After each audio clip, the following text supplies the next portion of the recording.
All right, guys, what is going on? Back NFL divisional round weekend. Only a few short weeks left of this NFL season, but at least we got a hell of a week, Jake. How fun was that wildcard weekend to watch? Those first at least three games, those were like absolute bangers. Yeah, I mean, absolute bang. I mean, even the Monday night game, it wasn't an offensive banger, but like watching Houston's defense is fun to me. Like they're Yeah. just a fun defense to watch. But yeah, great weekend, honestly. Great start. Like you said, those games on Saturday were awesome, super entertaining, super competitive. And I think we're going to see the same thing this weekend, though. If I'm going to be honest, I don't think we're going to see really any blowouts. Maybe the Seattle game, but we'll get to that, I'm sure, in a little bit. Yeah, Seattle game with the biggest spread on the board with a 7.5 point spread. So over that key number of seven in the playoff game. Two hanging around three right now. Looking like Texans are even getting to 3.5, which is interesting at some shops. But as always, on Wednesday, Jake and I are going to break down every single game. Of course, now we're only down to four. We're going to talk about some of our favorite player props. We'll look through different odds. We also have the EV filters ready to go, so we can take a look and find any EV plays that we find. Hey guys, I got a question. I'm searching for the best player prop tool. What do you recommend? I tried almost all of them. So now I don't think this is a one size fit all question. I think it kind of does depend on what you want to do with the player props, like research. Like for example, if you are like in the business of finding your own plays and you want to use different research tools, then I can help you get into a good answer. But if you want to just find EV, like kind of what I do a lot on Tides on Stream, then that answer is going to be vastly different between helping you find data yourselves to like make your own bets looking at the lines versus like just having the EV filters find the bets for you. So give me some more info, Eddie, and I'll give you a bit more of a breakdown there. But yeah, we start off with Bills Broncos. We both, or at least I should say, I was like bigger on Jacksonville. I think you were interested in Jacksonville, like all in all, but like not like you had a play or anything. They lose to Buffalo, and now they go and have to go into Denver, take on the one seed. I think, like straight off the bat, of course, is a massive coaching advantage for Denver against Buffalo. Of course, there's the rest advantage with the bye week, hence the trying to get that first round W or that number one seed. But Jake, now Buffalo is even money to take a W in Denver. What are your thoughts on this game, even if it's money line total spread? But like this one, I faded Buffalo in round one. I don't think I could do that in round two. Yeah, I mean, honestly, the under's looking a little prettier to me. I don't have a true side. If we had a healthy Buffalo team, I would be all over them, but that's just not the case. Yeah. Josh Allen is hurt in like every which way, I feel like. He's not in the injury report because he's a dog, but what he Oh, had, he's banged up over there. he's banged up. His finger, his foot that he's been battling since like week 16. He hurt His his knee. knee. He went into concussion protocol for 2 plays. I mean, you can't keep the guy down, but he's definitely not going to be 100%. No Gabe Davis. He's obviously done for the season. Not that he was like a huge piece, but he did have some sort of chemistry with Josh. Mm-hmm. And, on this show throughout the year, we always went back and forth about the Denver defense, right? Like, Yep. I never sat here and said that they were bad by any means. There's been times where you've tooted their horn and then kind of regressed on that, being like they're not as good. But at the end of the day, they're still a good defense. They are what really got them that in coaching to the playoffs, and not only the playoffs, the number one seed.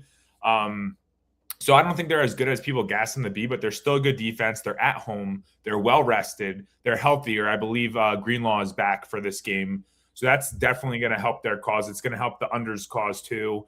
And the bye week usually doesn't negatively affect the defense. Sometimes the offense could be thrown out of rhythm, which this Denver offense, I feel like, is just an out of rhythm offense to begin with. So that's not really helping their cause.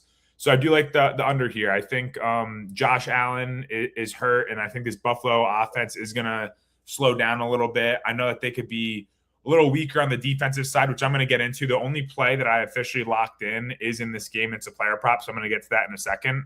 But yeah, I think we see a lower scoring game here with the injuries that we see on the Buffalo side, with Denver having a pretty good defense, with Denver having a pretty bad offense, regardless of Buffalo's defense. And Buffalo's pass defense is up there. They've zipped things up this tail end of the year. The run game's still pretty bad, but we're looking at no Dobbins as well for Denver. So I'm going to get into my player prop that I have here, and it's RJ Harvey to have 75 rushing and receiving yards. You can get that at -125 on Hard Rock. This is the only play I have officially locked in right now. And Dobbins being out, I believe he is officially ruled out, is good for the under as well, like I just said. But that means more burn for Harvey here. He's very good at catching the ball out of the backfield. And I was originally actually leaning towards him having 19 plus receiving yards, and then remembered how bad the Buffalo Bills are at stopping the run. So I actually like him to tear it up on the ground, especially with getting a majority of the carries here between him and McLaughlin. Bo Nix being bad also helps in both ways. It helps the fact that they'll probably want to run the ball more and not put the ball in his hands if he's going to make mistakes and hasn't been efficient all year. And they're also going to see a bad Buffalo run defense. So if they do have some success with RJ Harvey on the ground or on the ground in general, I don't see why they stop that anytime early, keep Josh Allen off the field, burn the clock. They're not a high-powered offense, so I could see them doing that. But, lean under. Official play on RJ Harvey, 75 rush plus receiving yards. I know that was a lot, but this is the most notes that I have for any game on the board, so I figured I'd dive in nice and early. So I like the point you mentioned about the Buffalo secondary and their pass defense, because something I think that went really underrated from that week one, that wild card win is, of course, everyone's talking about Trevor Lawrence on that late pick, and obviously, Buffalo escaping with the W. But the reason why Lawrence was struggling a lot more is because Sean McDermott, who their head coach, defensive-minded coach, he did a great job confusing the hell out of Trevor Lawrence. Like, they were running some really great blitz packages, and their secondary, their matchups and coverage were actually fantastic. So another testament to this Buffalo team where, we've kind of been down the talent that they have across their roster, especially on the defensive side of the ball. We've also kind of been uninspired by some of their metrics, but from a secondary perspective, they've actually done a great job of, making it really difficult for opposing quarterbacks. And that is due to the coordinators and not due to, all of a sudden they got 3 pieces back and next thing you know, they're absolutely balling. That hasn't been the case. It's been Sean McDermott. But Jake, my best bet here, I'm locking it in. I'm going with Buffalo on the money line. I know this is, I'm sure, another square look, especially after last week. I think a lot of people were kind of on Jacksonville, but all in all, Buffalo is going to be the more appealing side to the public. But the reason why my best bet's on Buffalo is I think that the Broncos, because of their defense and how we've come to terms with the fact that they're overrated and just not this great defense, they're going to have to try to stop Josh from being Superman. And I just don't think that's going to happen. He had the 2 rushing touchdowns last week. Of course, one was on that last drive where they let him score. And that goes back to, McDermott being a bad coach, because he definitely should try to take some more time off that clock before actually scoring. They've been bitten before in 13 seconds. It could happen again, though, of course, Mahomes on the other side there. But I think that while the Broncos have the coaching edge with Sean Payton, that all in all, the talent disparity between Josh and Nix and the Denver's just not incrementally better than Buffalo, I think, by any means at this point, with that defense, again, being a bit overrated, the offense being balanced, but still bogged down by a weak quarterback all in all. So I think that Josh can get back into Superman mode here, Jake, and keep it going. And this is his best run. Not that this really matters for the handicap, but I think Josh Allen at even money, where I'm not laying any juice, even though it is on the road, seeing it at the score bet even money here. I'm definitely interested in Buffalo to make it to the AFC Championship game. Yeah. Are you worried? 2 questions. Are you worried about his health or no? So I'm definitely worried about his health. And obviously, like you mentioned, Gabe Davis, but also Tyrell Shavers went out as well. So we're talking about just an abysmal weaponry group for Buffalo all in all. And I think that we'll see very early in the game, if Josh doesn't look right, takes one big hit, and then that could really just change the course of a game. We've seen it with quarterbacks all in all. But I mean, honestly, it comes down to price for me, because yes, we have the home field advantage in Denver. You have, again, the coaching edge, and you also have the rest edge. But I'm getting even money on a Buffalo team that I think is probably rated just around even to Denver versus laying juice. So add in the betting value aspect to it as well. I'm all Buffalo here. Okay. My second question though. Now I want to say, if I had to choose a side, I'm on Buffalo as well. So I'm not trying to talk you off of it. But other than last week, Josh Allen's never had a road playoff game. So do you think he could pull off back-to-back road playoff games in this run here? So a lot of the talk about and not comparing Josh and this Buffalo team to the Chiefs of 2 years back when they ran the table from the wild card, but the whole narrative was the Chiefs have never been a wild card. They've always been winning the AFC. How can they, go on the road 3 times, make the Super Bowl? And what do? They do exactly that. So, yes, there's no precedent for it working out, but I don't think that really matters in this isolated incident, especially in this beautiful dance we got going on for the NFL playoffs this year. Well, it's also like they're not playing the Chiefs or a healthy Or stacked Joe Ravens Burrow, team. or like exactly like they're playing a Denver team that is definitely better coached, but the quarterback, of course, goes to Buffalo. Defensively, I think that they're probably relatively equal at this point from a defensive side. Am I a bit nervous of Sean Payton really being able to like get the best of McDermott? Like maybe, but like McDermott's issues again come with like time management and like in-game decision making, not like he's a poor schemer. He's actually like still a great defensive coach, which is probably why he still has as much job security as he does there. So that's kind of just my take on it, Jake. Nice. All right, let's keep on ripping here. So Jake's on the under and RJ Harvey. Yep, over 75 rushing receiving yards. Yes, sir. I'm on Buffalo money line for my best bets. Let's keep rocking here. Finish off the day there. We'll know one of the teams in the AFC playoff picture for the championship game, one of the AFC. Niners, Seahawks here, Jake. This is the biggest spread on the board here. 7.5-point favorites, Seattle. And Jake, I asked you this question last week, and while I don't think he turned into a full pumpkin, Trevor Lawrence, of course, did lose in the first round. And the question was, who has a better chance of becoming a pumpkin in this playoffs, Trevor Lawrence or Sam Darnold? You said it was Lawrence, and, he's no longer playing football this postseason. But now Darnold has his first test.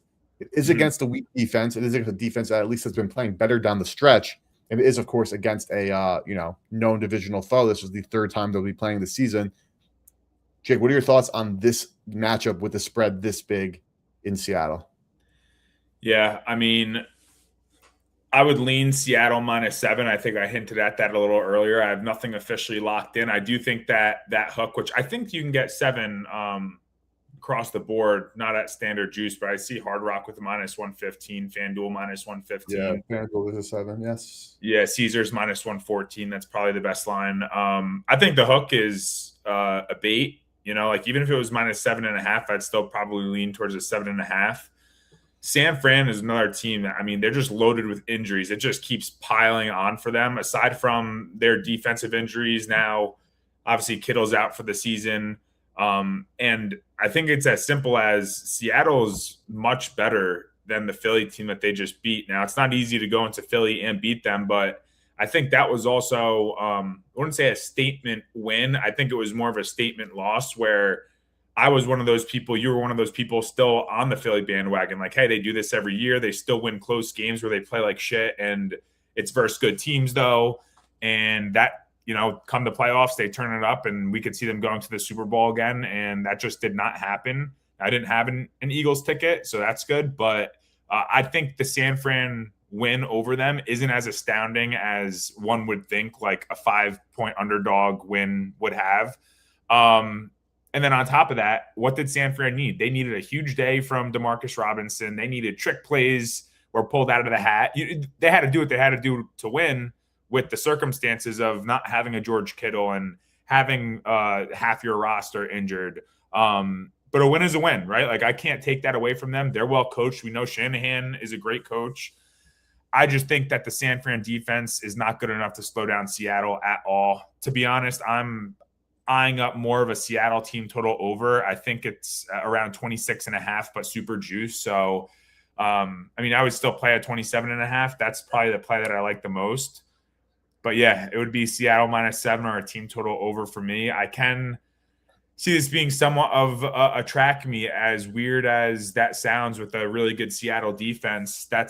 I think that's San Fran's only way of even making this a competitive game, is they're going to have to score points. And I don't think Seattle's going to have any problem doing that themselves. So kind of talking myself into a little bit of an over here too, but that's where my head's at. So I saw some numbers earlier today about like how Purdy has done against like a Mike McDaniel coach defense, and the numbers like aren't that bad. So like there's a that's just like, not that it really like fully translates, but of course it is the same DC, head coach who coaches the defense, same scheme. So it was worth noting that it's not like Purdy gets like faces this kind of defenses and gets absolutely shredded. With that being said, the narrative going to last weekend was against how Shanahan does against Fangio defenses, and obviously that didn't matter, though. That data was a bit older from like 2018, whereas like we have 2 games a day from this year, 2 games from last year for Purdy. Also, the Kittle injury is so tough for all the obvious reasons, but also this matchup specifically because the Seahawks are okay with allowing like tight end funneling targets. But that being the last time that they played, because Kittle is like this unique, number one option, and of course these teams are familiar with each other, that he didn't get his nearly as much in that last meeting. But Jake, for this one, I don't really have any strong like thoughts or feelings here, honestly. Like I kind of like the Niners plus the points because while I'm like down on Rob Saleh as like a potential head coach candidate, and like I don't think that he did well in New York. Obviously, he got fired. Watch him go to the Dolphins. I guarantee that's who he fucking fired. I meant hired. That would be unfortunate, honestly, for Dolphins fans, in my humble opinion there. But I think that this defense, though, the way that they're playing, I do want to give them a lot of credit. And like, yes, Clint Kubiak of an OC is going to be a lot more creative than Kevin Patullo is. It's just a fact of how they run their offenses. I still think that the way the Niners have this defense of unit running, and the fact that Seattle still is a one-trick pony with JSN to a degree, like yes, KW does some things, Charbonnet fits in, etc. We know at this point what goes on. Like, Shaheed now too. Yeah, but it's not like he's done anything. That's like, dude, he's returned. He's a lethal weapon on special teams, and that actually does matter, the field position. Not saying he's putting up 100-yard receiving games, but even when he's getting 20-yard punt returns, like, goes a long way. That's why they're able to do what they do. He has I think he's the only one with a punt return and a kick return since like the early 2000s or something in a single season. Definitely a weapon in that capacity. Yeah, I don't really belabor Jake. This is a game where I think 7.5 is too many, and I can make a case for San Francisco. Can also see Seattle, coming out with like an absolute vengeance, and Brock Purdy still having trouble throwing the ball down the field, though it did look pretty good in the elements in Philly as well this past weekend. But no real strong take for me in this one. I would not be surprised to see the Niners, even as a 7.5-point dog, be representing the NFC in the championship game. With that being said, like Seattle, the better team and probably worthy of being 7-point favorites. Like, yeah, like absolutely. Exactly. Yeah, it's a pretty efficient line, honestly. Oh, for sure. But Jake, let's head over to Sunday. And I've been looking at the EV screen, and we haven't seen a lot of things pop up now. We know there's only 4 games, and not expecting a ton to pop up, but has been pretty scarce. A lot of Hard Rock for the Hard Rock Bears, especially in the touchdown department, Jake. So if I were you, I would definitely be trying to lock in some of these put some early touchdown lays in. Yeah, touchdowns like this AJ Barner 15.5% EV plus 260. That looks like a great one. Pop Douglas 7-1 as well. Like this is definitely good 11.9% EV. Ray Davis love. Even RJ Harvey here at even money compared to market. That's a great bet. I love this Harvey and this AJ Barner for any Hard Rock bettors. Great lines there. But Jake, let's pivot back to the AFC here, and we have our Houston Texans, as we're both future holders here, facing the Patriots. Now, the Patriots took beyond care of the Chargers. What a great game plan from Vrabel. The pressure just couldn't keep up. They knew the Chargers' weakest throw line. Everybody knows that. They attacked the shit out of it. They saw that pay dividends. This Houston Texans defense now, and I'm going to probably sound like a bandwagoner to a degree, but like, because I've had Texans futures for a while now, and you and I, Jake, we've been talking about the Texans resurgence for literally 15 weeks ago at this point. So I've watched a lot of Texans football is the moral of the story. I got my red zone and watching all 4 games, whatever, but like I often have a screen of just Houston Texans, and seeing like the love they're getting on Twitter now after that performance where like it's really everybody's face, nobody could deny it. Like, I don't know if now I'm just like even falling for the confirmation bias, but like I'm like, damn, like we are actually looking at like one of the best defenses we've definitely seen in recent memory, if not a long time in the NFL. Do you remember? I think it was like, what was it, week 4, week 5? It was right before they got super hot. One of the questions you asked, I think it was, yeah, it's considered. You remember that question? You were like, "Is Houston like toast for this season? Like, are they going to buckle up?" I think they were like 1-4 or something, or maybe. Yeah. I think it was right after they lost to Denver, if I'm not mistaken. Yeah, and I specifically said the only thing that will keep them in like in any sort of playoff picture is their defense. I was like, I don't see their offense turning up, which they did over certain games of. Yeah. But for the most part, the one consistent factor has been the Houston defense, and they were in the same boat as like a Cleveland defense, a Denver defense, the New England defense at the time, where we were all like, Jacksonville defense. Are they outliers? Are they legit? It turned out some of them were outliers or more outlier-ish. Others were more legit. And Houston is the most legit by far. I mean, you just said it. They're probably one of the best defenses we've seen in a decade, I would say. I mean, if not, they're top 3 for sure. Yeah, they're ridiculous. And now, Jake, I think, yes, we talked about like how Aaron Rodgers was gonna have a tough time, and like that was very clear. But now they have a much more unique challenge with the Patriots. But Jake, I want to also mention on the CJ Stroud stuff, right? Like, obviously, he had a bad game. He had 5 fumbles, threw a pick, just missed a couple throws. It's like, okay, like nobody's denying that. If you look at the box score, you're either like, that was a terrible game, or like some of the other underlying metrics were decent. So you're like, oh, like, what do you mean he had like such a bad game? Like, it was whatever. I think the eye test tells you it was a bad game, but he still made some amazing throws in this game that like can't be discredited. And like, we know that Stroud came onto the scene hot, has dealt with some concussions, some injuries. So like, hasn't captured that, freshman year glory by any means. But I think CJ Stroud, from some of the quarterbacks, like Jalen Hurts has won a Super Bowl. Jalen Hurts stinks. Like, we can even go Eli Manning. Like, there's a bunch of examples we can pull up of like, that 1 year, like everything kind of works out because like there's another strength from the team. Like, the Texans straight up have Super Bowl DNA, honestly.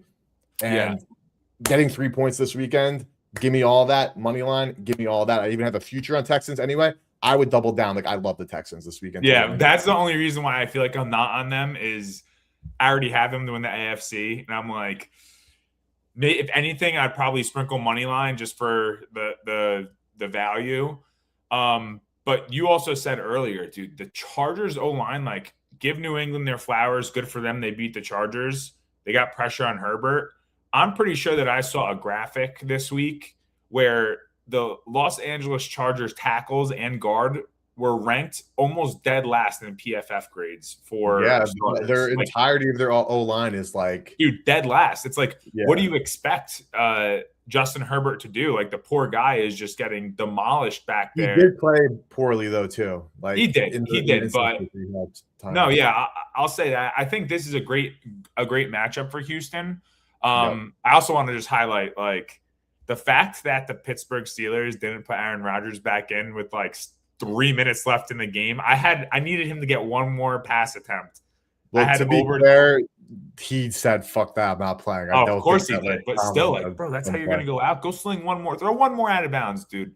Yeah, so that one hurt, but you always give yourself a week to look back at the stupid losses. But yeah, I mean, I want to dive more into this game, like tomorrow and Friday, just because obviously CJ Stroud was not good last week. I don't think he's going to repeat that performance, and he'll be in a similar environment though. He was on the road in Pittsburgh. Now he's going to be on the road in New England, both in the Northeast, both with like somewhat a similar defenses. Now there's no TJ Watt on this New England front line, but I think he's going to be in a similar environment.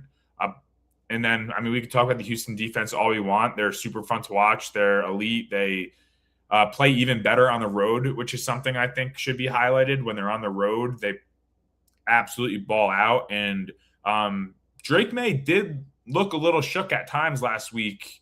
I mean, they got a decent amount of pressure on Herbert, and they got good field position. But there was times where Drake May did not look comfortable, in my opinion. And then there was times where he was just throwing like absolute dots. So we don't want to call them luck, but let's just call them like not the best of reads and the absolute most perfect ball. I don't think you could do that against this Houston defense. So yeah, if anything, I'm leaning all over Houston right now. But again, I have a ticket for them anyway. So like part of me is like, do I just let it ride and root for them because I have that nice ticket? That's where my head's at though, Eric. Same boat where like I already have the exposure and we both have AFC. Sometimes you gotta get greedy though, you know? it's still, if it's a good play, it's a good play. It's not because we're doing it out of our heart. We're not Houston fans. If we're gonna get plus or a plus 3.5, or good value on a play that we genuinely think is a good play, just because we have another ticket, it would be silly for us to not. Wouldn't call it double downing, but I'd consider it putting another unit on Definitely, there. add into the exposure ledger Yeah, there. exactly. No, I'm on the same side because while like I think the Patriots like do have like the offensive like coaching, the overall coaching edge as well, because like while D'Amico has built this amazing defense and like they're amazing, like I still think again he is a bit impaired in the game management and like plus EV in-game decision making department. And the offense, like they finally did get to establish the run. It took them 18 weeks and into the wild card, but they established a run, good for them, and they got Woody his first 100-yard game there. I'm not gonna say the Steelers gave up because that's not true, but like, you could see that they were like worn the hell down by the end of that fourth quarter when the defense was just on the field all the time, because the defense for the Houston was getting these turnovers and also still converting points on them as well. It was just an assault. And I think to beat Houston's defense, like you really do need to be like very creative, and you can get them down the field because they do play like sticky man coverage. It does come down to protecting, but like how do you protect, Daniel Hunter and Will Anderson for 4 seconds multiple times a game? You just can't. Exactly. It's really tough. And Will Campbell's going to have his hands full with this line. Again, maybe I am just confirmation bias because like now everyone's seeing what I feel like I've seen last couple of weeks as not a Texans fan, but like somebody who has bet the Texans many times and has like definitely watched some more games. And if I'm falling into this trap, I'm falling into the trap, and like it's whatever. But you know something, Eric? It's not. I wouldn't even call it biased with us. I would consider those really good bets that we made, because it's not like since we've placed those bets. Now you got it even earlier than I did.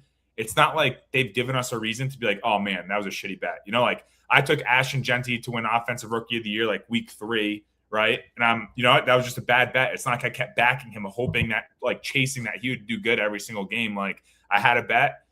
It did not turn out. It was for a great value if it did hit, but it was what it was. This is a play where I could still get behind because I'm like, they're a good team. They're showing me all signs of them being a Super Bowl contender or a Super Bowl winner. Like, that's where I'd say we'd be silly to not double down if we actually do like the spot and they're the underdog, No,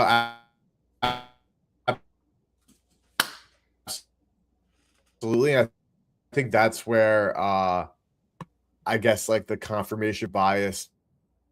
I like my bet, and I think I made a good bet, and everything's all good. I'm like, no, this team is winning the freaking Super Bowl. Like, this is the team. Like, this is their year. Like, I've converted from like, okay, good bet, good value. Like, let's see what happens, to like, no, these mofo's are the Super Bowl. This team is representing the AFC in the Super Bowl and probably winning, because like you just took them to win the AFC though, or you took them to also win the Super Bowl? Just AFC. Good deal. Just AFC, but like again, that was December 1st. It's January 14th after what we've seen for the last 6 weeks here, especially again last week, weighing definitely a bit heavily. I am fully convinced that the Houston Texans are. I mean, when I made the bet, I was convinced that like things could fall in their favor and they were good enough to like make things happen. But now I'm like, no, like this team is like going to win the Super Bowl. Whereas like after when I get you on a little monologue going, I'm checking like exacta lines that there's any good prices on like an exacta with the Texans being in the Super Bowl or winning the Super Bowl. Though of course only 4 teams left, I'm sure the odds will be probably nuked. But like I'll see if there's something worth betting at this point, because I really do think that the Houston Texans are the best team in the AFC, at least left of this bunch right now. Yep, I agree. All right, so I am locking Houston moneyline as well as ATS. Now, from a price perspective, I'm going to just bet spread now, and let me just confirm here because there's a 3.5. I got to make sure I get best odds I can get, but I am betting the Houston Texans. They are one of my best bets of this week, and I think we understand why. But moneyline, I'm going to wait because I can get in at any time. But I think that there will be. I just want to watch the line movement here. We've seen some like moves I didn't necessarily agree with. From a 3.5 perspective, Novig 114, not in New York anymore. So it looks like I have to bet a 3, but I will take a look at that 3, Jake. But let's finish up the last game here. Rams headed to Chicago Jake, that freaking Rams Packers game. I know you had the Packers, so I'm Dude, sorry, but like, dog, like, what do you even say after like losing a like screw losing a football game and your playoff hopes? That's losing a bet like that. What do you say? dude, you want to know what hurts more? Is I was like, let me just take Green Bay first half.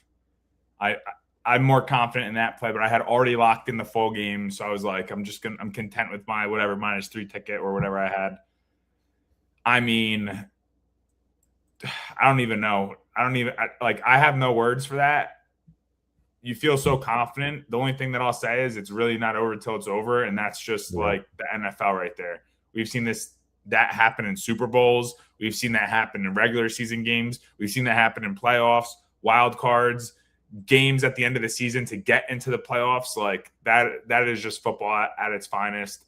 I just I don't even hate the Chicago Bears. I just hate that they keep winning because they're just not a good team. Like they are actually a bottom tier team in my opinion that with a good record.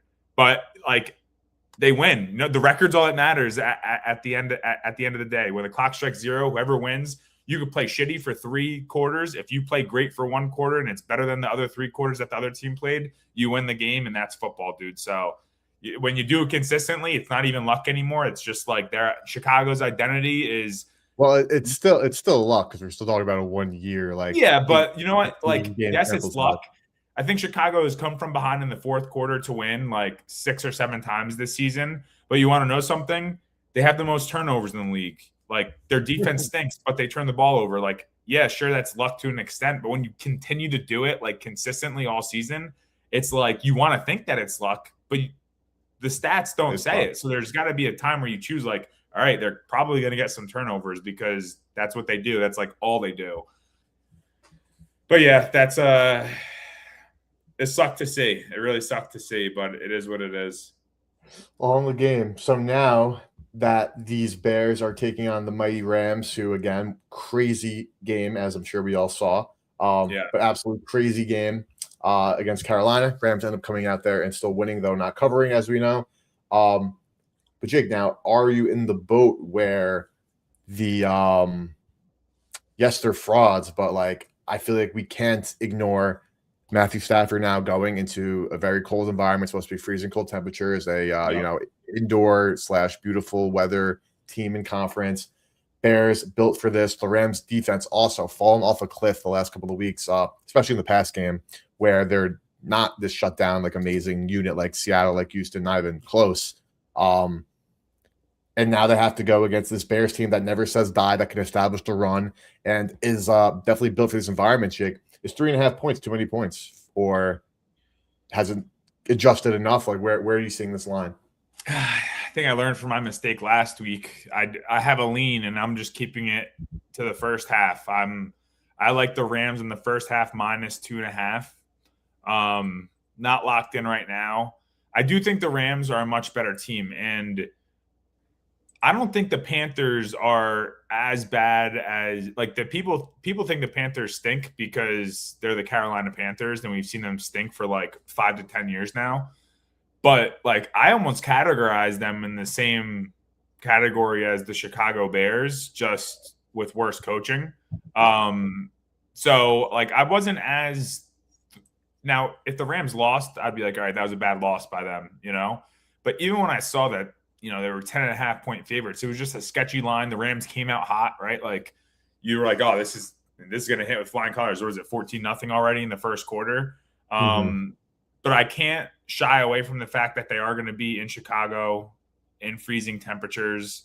I also don't like the 3.5 hook. So I'd rather take the Rams by a field goal in the first half than bag on them to win by more than a field goal for the full game. So I don't like that hook. And Chicago pulls shit out of their butts like in the second half all season. I just said it. It's like, fool me once, shame on you. Fool me twice, shame on me. Like I'm not going to go down that road. And if the Bears somehow win the first half and then lose the full game, like joke's on me. But I'd be silly to not learn from my mistakes. But the Bears have started slow all season. And like we just saw it last week too versus Green Bay. I was beating myself over not taking the Green Bay first half, but like I said, it is what it is. at the end of the day, the Rams have the better offense. The Rams have the better defense. And I'm gonna say it again. I think the Rams have the better coach as well. So it's the Rams or nothing for me. I'm sure I'll find some player props here too.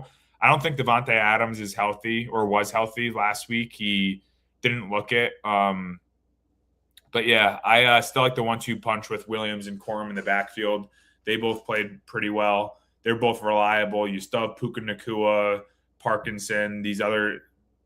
I think the Rams have more weapons, even though Shakat O'Dunes is back and Luther Burden's been playing well too. Loveland is. I mean, I love Loveland. He's a stud. He's a beast. But yeah, he's a beast. So like, you got to respect game when game deserves to be respected. But I think the Rams are too good. I think a lot of people are going to be on Chicago because of what we saw last week against the Rams and everybody underestimating the Panthers. And the Panthers went out and banged with some of the best teams in the league all season. Like, yeah, they had some really bad losses, but they also had some really good wins. I just don't think they were as bad of a team as everyone had thought. So yeah, I mean, I like the Rams on the first half, -2.5. I'm going to stay away from the full game. I don't have any lean on the under or over or anything. So I want to talk about the total quickly because it's still 48.5. Ben Johnson versus Sean McVay, with both teams having mediocre to bad defenses. Like, yeah, you should definitely feel like you're expecting some points. But then you have the weather. So I'm going to pull up this tweet from Cleve TA here. With very cold temperatures in Chicago this weekend, here are the other historically cold playoff games in the playoffs since 2000. And for the average line is 43.1. But the average margin of points scored is 5.4 plus 5.4, so 48.5 total points. Again, this total is 48.5, but I guess this just goes to show where historically it looks like the market has been just wrong on the total in these crazy weather games. They have adjusted way too much. Definitely some big outliers here, as these ones have gone like 31.5 over, but there's also some big ones, 24 under. I mean, 46 over is crazy. That Jaguar-Steelers game from a couple of years ago, if you guys remember that one, that was fun.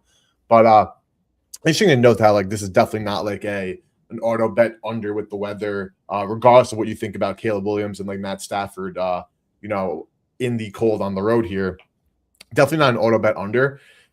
But Jake, I'm not going to end up betting this game on the side. And also, we've definitely seen this line move up. It's still 3.5 at Circa, but it's actually 4.5 at FanDuel, 4 at Penny. So this number has moved a bit.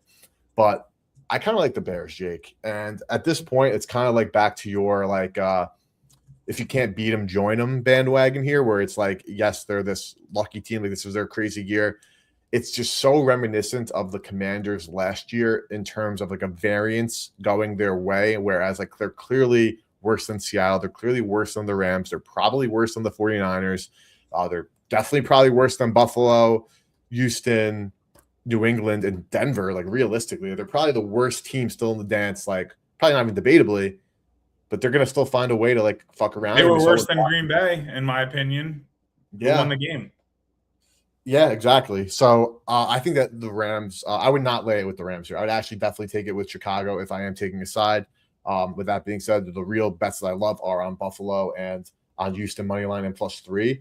And also, I didn't mention this, but I will say this right now quickly. Back to Houston, under 41.5. I'm seeing a 120 at FanDuel. I love that under. Like last week, became the under, but I'm not expecting 14 points from the defense against Drake May, against Rodgers and how they play. Less. That still went under, and it was close. I still think that this under is that total is too high. But back to the main task at hand, Jake here. Rams, Bears. Jake, I'm just gonna buy the bullshit. Like they're not better than the Rams. I don't think anybody really thinks that they are. But do they match up honestly pretty well? And does like the situation kind of favor them right now? Yeah, it does.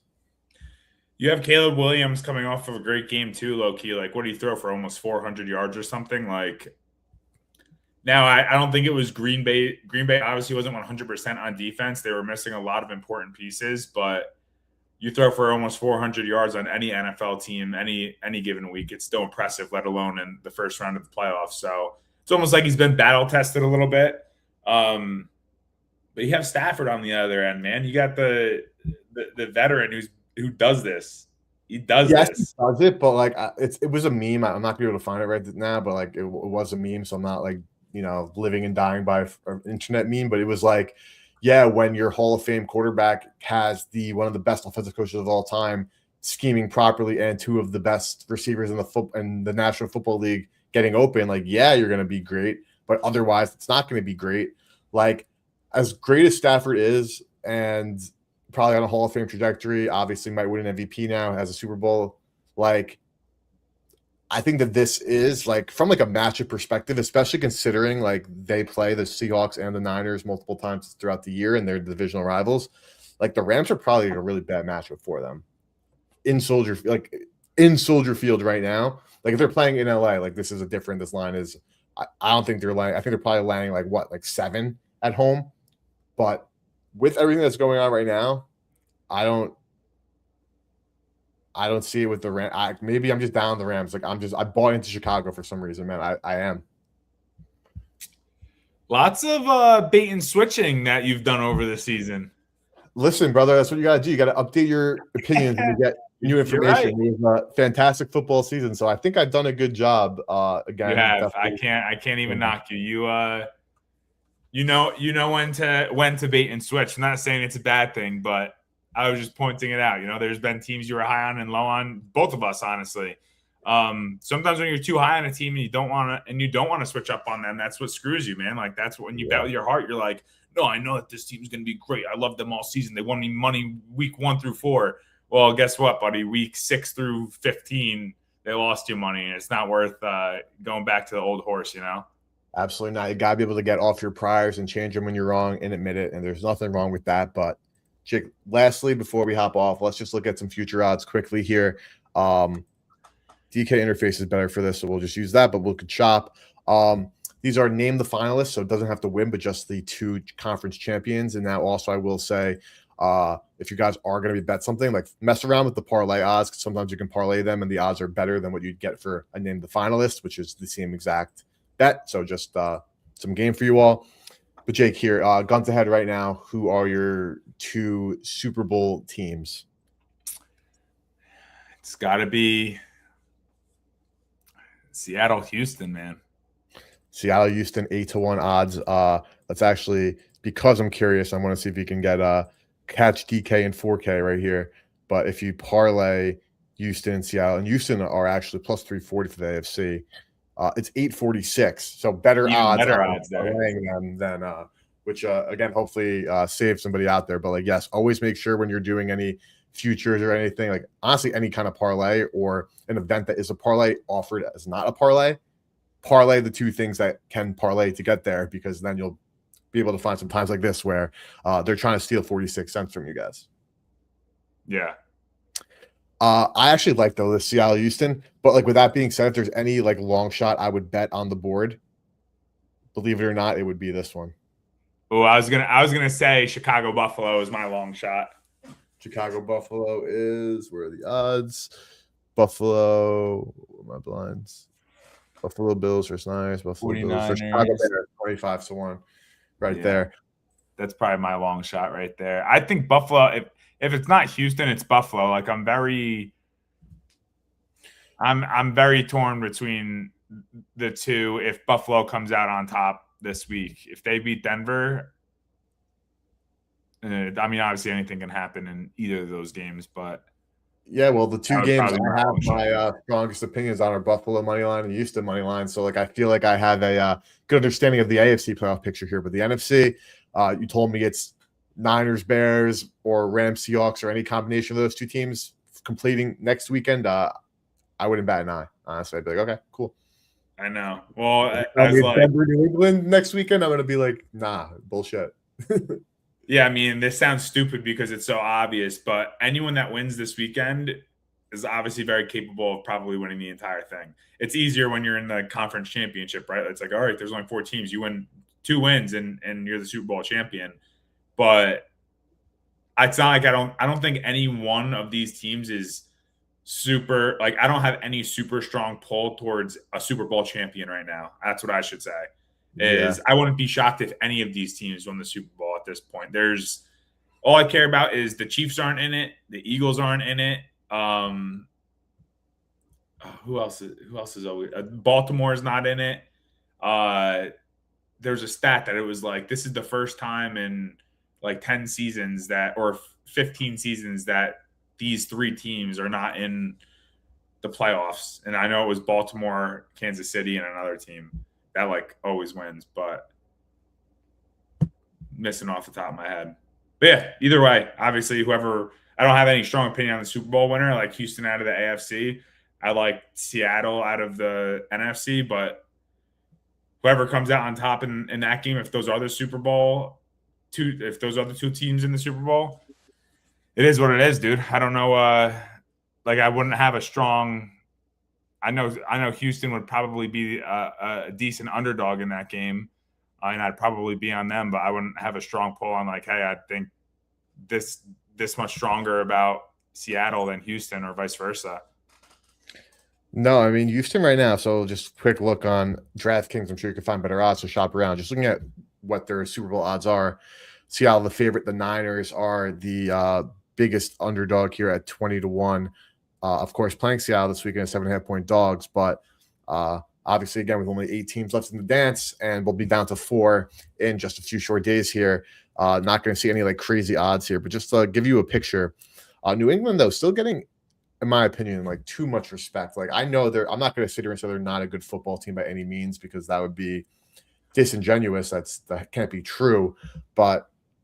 I again, like it's probably a bit of some confirmation bias, but I've convinced myself that the Houston Texans are arguably the best team in the dance and are definitely winning the AFC and are absolutely alive and are my pick to win the Super Bowl. Like I don't think it's worth betting at 850 because I have them to win one fewer game at 13-1. So this is where like the good bet comes into play here. But as an underdog this weekend, I'll take them. They're an underdog. I mean, so this just to put it out there, if Houston wins this week and Denver wins, it'll be in Denver. If Buffalo wins, it'll be in Houston. Which we saw what happened on Monday night where I had the Texans plus the spread there, and they ended up winning there. So the Texans, their path is ideal because even in Denver, what are we talking about? Denver -2 max.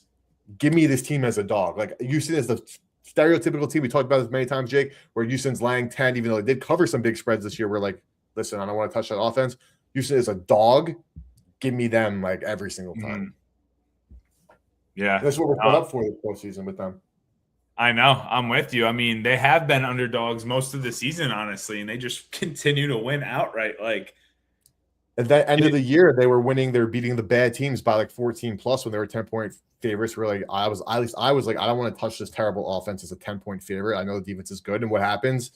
They smoke them anyway. Most of the defense scores 2 touchdowns themselves. Like it's almost like you can almost guarantee that Houston will either get 2 turnovers or have some sort of defensive or special team score.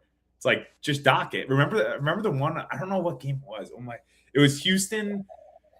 Some super low scoring total. It was a little towards the end of the season, and I was like, the Houston defense and special teams is a higher favorite to score a touchdown than this team. The other team that they were playing is tight end. And I remember I texted you. I was like, of course Houston scores a touchdown. I knew that line was too sketchy to be true, and it was. Yeah, I remember that. I forgot exactly which it was. I forgot the game, but I was like, this game is disgusting. Watch, Houston's going to score. They're actually favored to score more than their odds to score are higher than like the tight end of the other team. And they scored in like the second quarter. I was like, knew it. I remember that. But Jake, run through your best bets one more time. I'll run through mine one more time, and we'll get out of here. I'll be streaming again, boys, on Saturday and Sunday, going through all the boost promos, everything. But let's wrap up here, Jake. What do you have locked in already for Sunday? One more time for the boys. Yeah, so the only thing that I have officially locked in is RJ Harvey to have 75 rushing and receiving yards. You could play it all the way up to 78, but that's on Hard Rock Bets at -120. I also lean towards the under in the Buffalo-Denver game of 46. Lean Seattle -7 and their team total over of 26.5. Have no strong opinion on the Houston-New England game, even though I really like Houston. I have that future on them to win the AFC as well, so I'm kind of content with that, but I'm probably going to sprinkle a little bit on the money line And then I have the Rams -2.5 in the first half, -110 on FanDuel. That's also just a lean. So one official play, a couple leans. I'll lock things in throughout the next couple of days based on what comes out injury report wise and what else I find that I like. But yeah, that's it for now. Before we go, Jake, because I was just clicking through some menus here and always messing around. This stuck out to me immediately. Most playoff receiving yards is reopened, so FanDuel will reopen these. Like these were open prior to last week, and now they're back. Odds are adjusted. Now, with that being said, I think it's probably pretty simple what I'm looking at here. Christian Kirk, wide receiver 2, of course, but Nico Collins is ruled out. It might be ruled out with a concussion, though. I do think he'll play. He had 144 receiving yards, the most yards in the playoffs so far. So he's at 144. Puka's at like 1 something. Jackson is at 0. Loveland's at 137. The point I'm trying to make, though, Jake, is I think Houston's going far.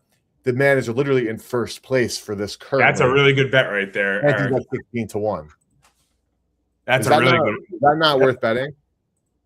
So that is definitely worth betting. Like that. I mean, I'm actually shocked. And on top of that, you think like for any second in CJ's mind, he's hesitant to throw to Christian Kirk now? Not at all.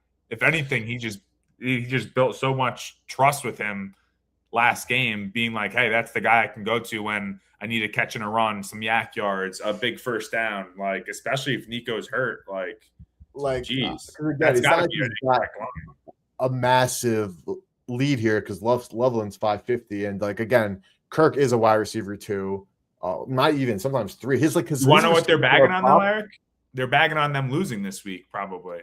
Definitely. I mean, they're dogs, so that's definitely priced in. And also, like Christian Kirk, his receiving yard prop for Monday's game was like 24.5, and the man went for 144. So like the overall sentiment is down on Christian Kirk, but dude, we're getting the playoff leader in receiving yards by 7 because again we have Puka at 111 and Loveland 137, so not a big lead, but I don't think we both agree, but like we both can see the Bears obviously losing this week. Loveland out of the race. Puka can obviously put up 200 in a heartbeat, and like he's the chalk. But we have a 7-yard lead at 16-1. Oh, you also have to think about with Puka, Eric, is they win this game, they go and see Seattle. It's not like they play some pushover defense. Now Houston wins, they're going to go see either Denver or Buffalo, 2 defenses that are not nearly as good as Seattle. Plus that being, Seattle and LA are in the same division. So I'm betting this. Like I honestly I would bet it right now if I was you. I'm going down the list. Can I bet you $15 to sprinkle from me or what? Well, hold on, because I want to just convince myself even more here because we have Romeo's out, Jalen Coker out, Demarcus Robinson out, Parker Washington out, Matthew Golden out, Khalil Shakir at 82 yards. Now, I think honestly he's at 17-1 and he's trailing from the odds perspective, which is crazy to me. Ted McMillan out, Ramondre Stevenson, like sure we can get on a running back, but like no way. Devontae Adams, Devonta Smith out, McCaffrey, like sure from the running back booty. Like, bro, I want to look. I'm not seeing Nico Collins. I don't know how many yards he had in the first game. I'm capped at Keon Coleman at 36. But from impact players that already have I'm betting this. I'm just going. I'm just enough said here. I'm betting this playoff. I'm not stopping you. Another thing is obviously if Buffalo does win and Houston wins, and this goes down to Houston, good throwing conditions versus playing in the Northeast or in Seattle. Absolutely. But Christian Kirk, most playoff receiving yards at this point, I think is absolutely worth it. And this is another just thing. I'm going to keep this succinct, but I do think it's worth mentioning at this time because I've seen a lot of shit going around on Twitter where it's like, oh, like why don't you just wait for the massive favorite to go down a touchdown and then bet them live and you'll find so much value. Obviously, the books know that, and there's still going to be situations where like you're going to have a favorite go down, and like they're still going to be minus 7.5 points with a big juice. Honestly, what you're better off doing, because like live betting algorithms are adjusted for those kind of opportunities, is when you have a team that's up 10-0 and like they're maybe with their dogs, that the way that it's set up now, you're still better off betting the team that's up 10-0 at plus odds than you are betting on that favorite to come back, even though they're a pregame like a massive favorite. So to me, this is like exactly what that is, where I know Christian Kirk isn't expected to do a ton. This offense hasn't done a ton this season, all in all. But with a lead and, in my opinion, a path to the Super Bowl here, I'm getting 16-1. I'm in. Yeah, I think this is the best bet that we've talked about all day on this stream. And is there a chance that Christian Kirk has 3 receiving yards on Sunday and they lose? Yeah, absolutely. And this is that. But I don't see it. There's a chance any of that. Well, maybe not Puka. He's definitely gonna have a little more than 3 receiving yards, but there's a chance that can happen to any of those guys up there. Yeah, absolutely. So quick digression though, but glad we went down that rabbit hole. Reminder: my best bets that I locked in: Buffalo money line, Houston +3, Houston money line, and Houston and Patriots under 41. Now, in terms of pricing, boys, I'm honestly waiting to bet them all. I'm just telling you what I have now. But like, I would say I'm trying to get into Houston at around +150. Like, I have this 150 at Novig right now. I would bet that. I just don't have Novig in New York anymore. And I think we could see a 3.5. So I'm trying to get a 3.5, 115 on Houston. But those are the sides that I'm in on, boys. So absolute pleasure. We will see you guys. I'll see you guys on Saturday for a stream. But if you're betting some NBA, good luck tonight. We'll get some more NFL. We'll have some fun picks out. And great stream as always, boys. Appreciate you all. See you guys next time.